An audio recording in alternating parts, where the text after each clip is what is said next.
Bonjour et bienvenue dans notre nouvelle émission Enquête historique. Je suis Benoît Elie. Nous nous retrouvons aujourd'hui à Lyon afin de percer les mystères de ces fameuses galeries, aussi appelées arêtes de poissons.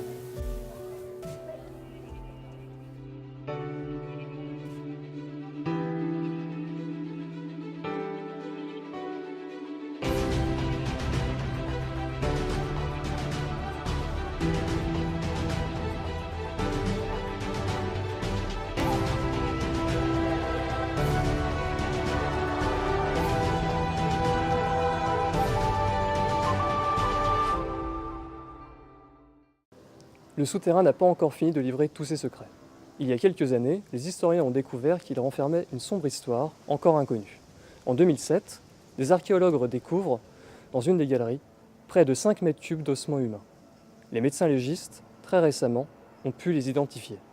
La datation carbone 14 a situé leur âge à plus de 300 ans.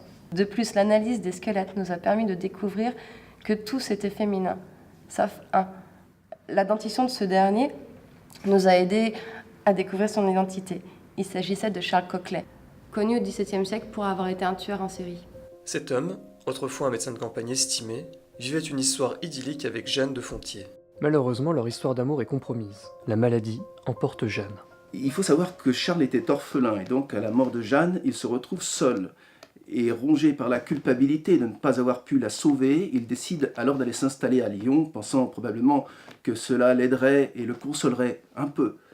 Or, c'est précisément là que tout va basculer. Hanté par l'image de Jeanne à un point devenu obsessionnel, pour ma part, je pense que c'est là qu'il va commencer à être atteint par de graves troubles psychiques et mentaux.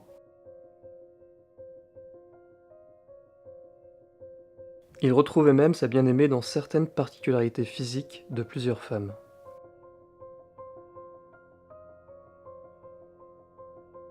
C'est au détour d'une balade que Charles va découvrir, mais alors tout à fait par hasard, les arêtes de poissons.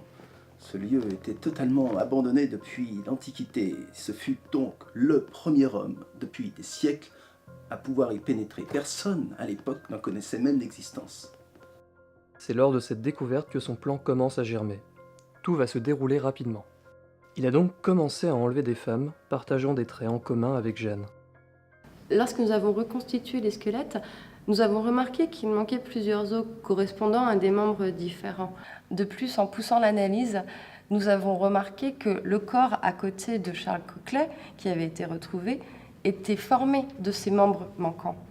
Avec des analyses dentaires supplémentaires, il nous a été possible de retrouver l'identité de certaines des victimes. Nous avons retrouvé les portraits de plusieurs de ces femmes et en les comparant, ce qui nous a tout de suite sauté aux yeux, c'était la troublante ressemblance physique entre elles. Nous avons donc contacté directement la famille Fontier et par chance, ils avaient en leur possession un tableau de Jeanne qu'ils nous ont montré. Et là, nous avons immédiatement compris, avec horreur, il faut bien le dire, ce que Charles avait tenté de réaliser. Il utilisait ces femmes pour des raisons bien précises. Sur chacune d'elles, il ne gardait que les yeux, les cheveux ou bien un membre, ce qui explique les 5 mètres cubes d'ossements retrouvés. Il souhaitait reconstruire Jeanne à l'identique. Il faut savoir que le nombre de disparitions était assez élevé au XVIIe siècle, avec les guerres, les famines, les épidémies et les meurtres. Personne n'était jamais vraiment à l'abri, et c'est pour cela que pendant tout ce temps, Charles a pu œuvrer sans être inquiété, jusqu'au jour où, en 1651, un fontainier, Monsieur Vernier, qui creusait pour alimenter l'hôtel de ville, tomba, lui aussi, tout à fait par hasard, sur les galeries.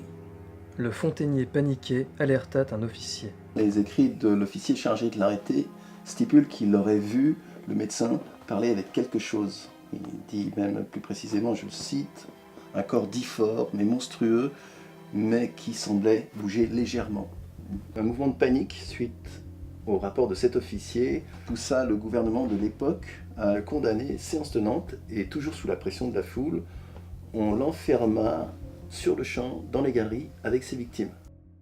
Nous avons maintenant levé pour vous le mystère des arêtes de Lyon. Il faut savoir que dans un futur proche, la ville a décidé de transformer l'église Saint-Bernard, ici derrière moi, en centre d'affaires et de loisirs. Ceci dit, et à partir de juillet 2017, les arrêts de Lyon seront ouverts au public. La semaine prochaine, nous enquêterons pour vous sur le tunnel Greenman situé en Pennsylvanie. La légende raconte qu'il suffirait de s'y rendre la nuit afin de rencontrer The Green Man, un fantôme mutilé. Mais qui était-il ? Je vous dis au revoir et à bientôt sur Enquête historique.